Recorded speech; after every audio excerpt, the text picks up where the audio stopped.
Hello, everyone out there, and welcome to the final day of ConBravo 2017 in sunny Hamilton, Ontario. Quite sunny, quite warm. Anyway, so we've just finished off ConBravo for the year. In our continued interest in keeping things short and sweet, or what we're going to try to do anyway, I'm going to start with Z and ask you a question because this is your first time being here. What are your first impressions of ConBravo? My first impressions are that it is stating the obvious, it's a much smaller con than Anime North. Surprise. Shock. Shock and surprise. I don't just mean that in terms of people, though. I mean, when you have a convention like Anime North that's spread out over 4 or 5 hotels, 4 or 5 locations, and there's maybe, 20 minutes between the 2 furthest spots, it's really easy to kind of just melt into the crowd and become an anonymous part of the fandom, like, blob that rolls around that part of Toronto every year. Whereas with ConBravo, it feels like you're I don't know, I felt like I was more of a part of something that was a little bit tighter, a little bit more intimate, because I didn't exactly meet a lot of people, but you kind of wander around, you kind of see the same people time and time again. But yeah, so it's a much smaller con, it's a much more intimate con. Even if you're not somebody who goes out of their way to like say, "Hey, you," every time you see somebody. Also, pretty good programming, I gotta say. Yeah, I went to 5 things on Friday. I don't think I've ever been to 5 things on a Friday of any con before. And it was like one after the other after the other. It was exhilarating to have so much programming that I wanted to go to at a con. But to say one of the things I enjoyed the most was going to the opening ceremonies, a thing I have never done at a con. Didn't last very long, like 25 to 30 minutes, but you kind of get to hear from the con organizers what they want and what their idea of what the con is, which is interesting. And it's creating content is what ConBravo is all about, workshopping and networking and talking to other people about creating content. And that's pretty much what we did. Yeah, it was refreshing that the YouTuber wasn't just like... it was Jeff. Jeff from Mother's Basement. Am I getting those 2 mixed up? No, you're right. Okay, perfect. Jeff was doing this really short but to the point keynote speech, and what was nice about it was that it wasn't just cool. If you want to be a YouTuber, start back in 2007 and just do that. It's like, great, I will just get... But it wasn't that. No. There was a little bit of... Actually, I liked how authentic and honest it was, because he was saying that there are a lot of people who will be perseverant and will continue to work at things, and they might succeed, but they might not. There was this acknowledgement that not everybody who wants to be a YouTuber, and even those who really work at it, will succeed, but you have to do that in order to succeed. Yeah. And that there was also a little bit about talking to the point that you have to just kind of keep going at it in order for things to succeed. Mm-hmm. Why should you come? There you go. Ooh. You should come if you are a content creator. Yeah. Like at all. Like, on the internet. Mm-hmm. But, cosplay, YouTube, streaming. There was no panel on podcasting, I noticed. But it was even brought up on several occasions. Yes, but there's a podcast presence. Yes.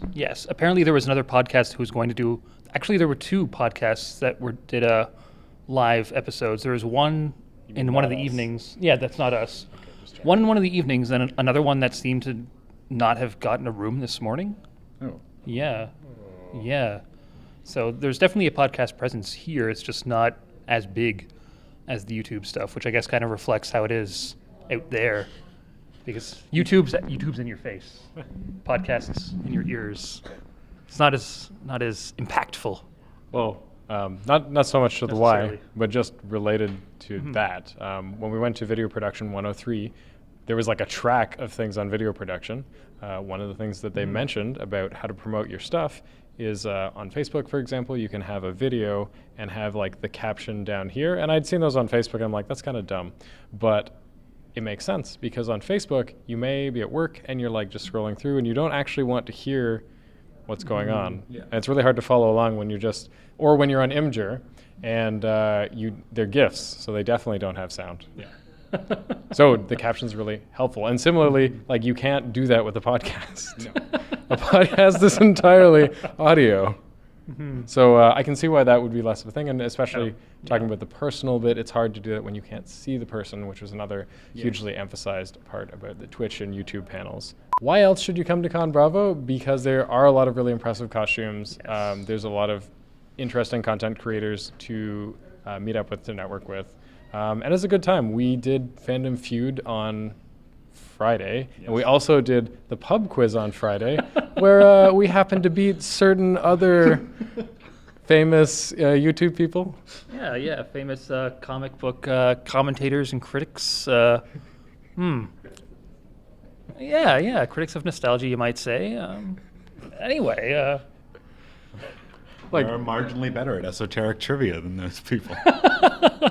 it was, At least on that night. yes.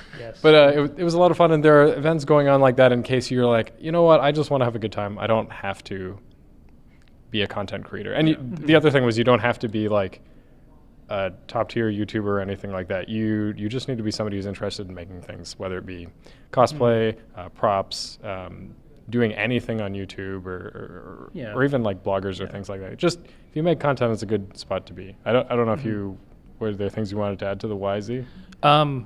You can take Not the mic. sure. Ooh. Not really. Why did you take the mic?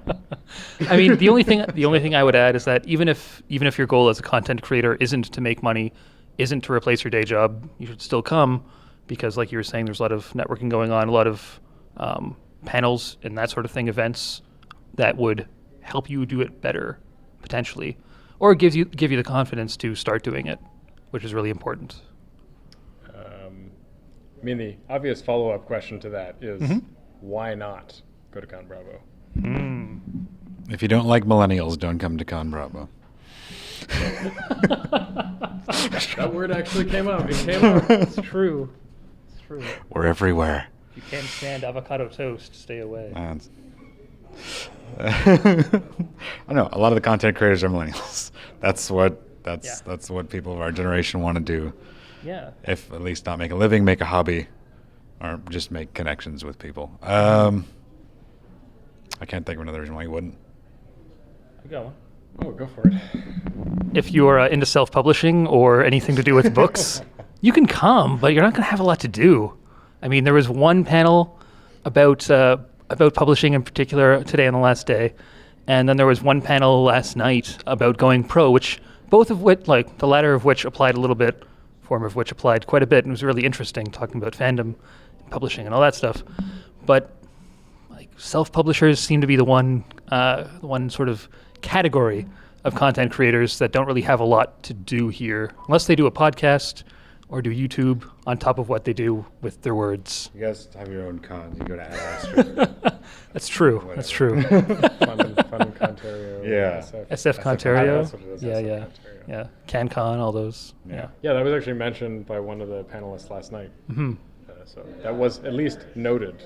Yes. There's a small presence here, but I mean, it doesn't even match the podcast presence, I don't think. We also did 2 panels while we were here. Yes. We did our an episode of Fanthropological covering Chrono Trigger fans, and we did our Retro Gaming 101 panel. Both in the morning, both at 10 a.m., both first slot of the day against stiff competition. But thank you to everyone who came out. Had a blast both times. Those should be available pretty soon in audio form. Because only one of upsides to doing things and learning things is learning things. I don't know. let me start that over again. One of the cool things about recording the podcast as we did is we learned a few things. For example, we learned that during the Retro Gaming 101, you should always have any video devices you have plugged in to an AC adapter. Make sure they don't. If you can. Yeah. I was pretty sure there was enough battery on there. There wasn't, so we're still going to put up what we've got, but there might be some missing video for the latter half. That was a lot of fun. I don't even have anything to add to that. We'll definitely try and do that next year. Yeah, for sure. Yeah. One thing that we hadn't done a lot of in previous years is reaching out to people, meeting up with different people that were not just us or the Nickscast family or any of those people. And as a result, this year we had a chance to meet a lot of really impressive people and reconnect with some people that we chatted with at YetiCon or the Sailor Moon celebration. And and things like that. So just a couple shout outs off the top of my head. Steve Saylor, who we hadn't connected with, but like was part of a lot of the video production panels, did a really good, amazing job talking about his experiences as a blind gamer and also video production. Erica Sabo, who is at least 3 of the panels that we went to. Yeah, she's had quite a few. Bring the human element, talking about the connectivity of YouTube and Twitch and all that. Calamity, who was an amazing MC at the Masquerade and at the At the Going Pro panel, yep. Crunchy Butt Cat. Cow butt crunchies. Cow Butt Crunchy. Yeah, the Princess Celestia cosplayer. Okay, so it was Princess Celestia. Yes. Who was one of the judges at the Masquerade and also at the Going Pro panel. Evangelist? Oh, you know what? Here, I'm going to let you take over because you were doing Twitter the whole time, so you actually wrote them down. I'm just working off of my memory. Yeah. So Evangelist, who kind of headed up the trilogy of video production panels. He's all about Transformers and toys and stuff like that, and he showed us a lot of his techniques, things like that. Who else? Mike and Michelle from Lost Without Translation, which is one of the funnest premises for YouTube channel. They just play Japanese games without translating them or knowing any of the plot or anything, and just trying to piece everything together. Naveed from Arkadia, I believe. Sunder, who's done a lot of different things. This is how this works. We just passed the mic back and forth this week. Naveed from Arkadia, Sunder from a variety of different things, like his work with the decks, but also from the video production, panel. What were those? The people who organized Fandom Feud, karaoke. Yep. Like the staff of ConBravo in general. Yeah, absolutely. There was at least Dan one. Video Ninja? Oh yeah, Dan the Video Ninja. He was at the Video Production 102. Yeah. The guys from MemeMuseum YouTube channel, all about the history of memes. But not Know Your Meme. Not Know Your Meme, no. And lastly, a shout out to Lewis, who apparently kept the party going last night, just at the bar. At Anime North. Famously at Anime North. Well, found out that he was the person. There was a Vice article, which maybe I'll link to down below, talking about this crazy other party going on aside from the rave. Apparently, he's a big reason for that. So shout out to him. And can't not say. Have to say words. Can't forget to bring up SM Zelda Rules, who knows everyone, but also has just been really amazing at introducing us to other different people. We met her, we introduced her to the Race Against Time last year, and been like in loose contact since then. And it's been really cool to meet up with her and some of the other people that have followed and whatever on social media. So shout out to Sarah. Thank you for hanging out with us last night. She's the Camo of the Canadian con scene. Ooh. She's the Camo of the Canadian con scene for you Scott Pilgrim fans out there. It was, I think, and anyone else we missed. Yeah, we met a lot of cool case. people. Yeah. This weekend we don't leave anyone out. Oh, like there's the third person on the Going Pro panel that I don't know if I ever got their name. I don't know. I wrote it down. Yeah. If I remember, I'll probably put some big thing like right here, and I'll be like, yeah, I know. She was cosplaying as the lead character from Lollipop Chainsaw. Yeah, that's right. Beck's Cosplay Wonderland. Beck's Cosplay Wonderland. There we go. That's the one. Beck's Cosplay Wonderland. Amazing. This is not going to be a pain to edit whatsoever. Anyway, thank you everyone for watching, and if you like this content, you can take a look at more of our stuff here on YouTube and tune in on Twitch and etc. Have a great day. I hope you enjoyed the con, and if you weren't here, see you next year. Woo! 4 more years. 4 more years. 4 more years. Oh boy.